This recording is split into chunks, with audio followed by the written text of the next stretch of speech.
Risk is a part of our daily lives. Although we might not consciously consider risk all the time, our subconscious is always processing and evaluating risk each day. Whether it is a high probability, low impact scenario, like getting wet on your commute to work, or a low probability, high impact scenario, such as crossing a road. We are constantly assessing the potential impact of these risks, considering how likely they are to happen, and then making choices about how to proceed. In a similar way, your investments carry varying degrees of risk, and it is important to understand what these risks are before investing your money. Whether it's the rising prices of inflation eroding the value of cash deposited in your bank, exchange rates moving against you when buying or selling a property abroad, or the company you invested in underperforming or even going out of business. Risk ultimately affects the value of an investment. A good way to assess risk is to measure how much the value of an investment fluctuates over time compared with its average over that period. This is known as volatility. Investments that are more volatile will rise and fall to a greater degree than those that are less volatile.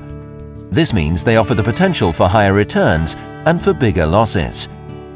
How volatile an investment is and the type of risks involved should always be assessed in detail with a financial advisor. But first, it is essential to understand what risk means to you.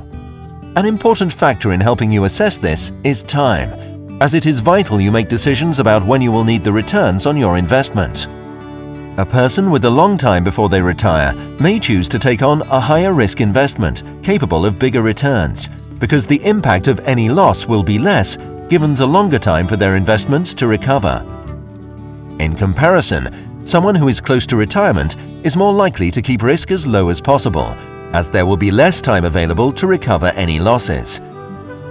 It is also important to consider the nature of your investment goals. Whereas at first sight you may be happy to take on greater risks, particular financial commitments such as school fees or a mortgage may require a more prudent approach to help you achieve your desired outcome. When seeking investment advice, your financial advisor will first ask you questions to accurately assess your attitude to risk and loss, and then discuss your risk profile with you to ensure you understand what it means. This risk profiling process will help your advisor build an investment portfolio that should behave closer to your expectations, helping you to take control of your investments and your future.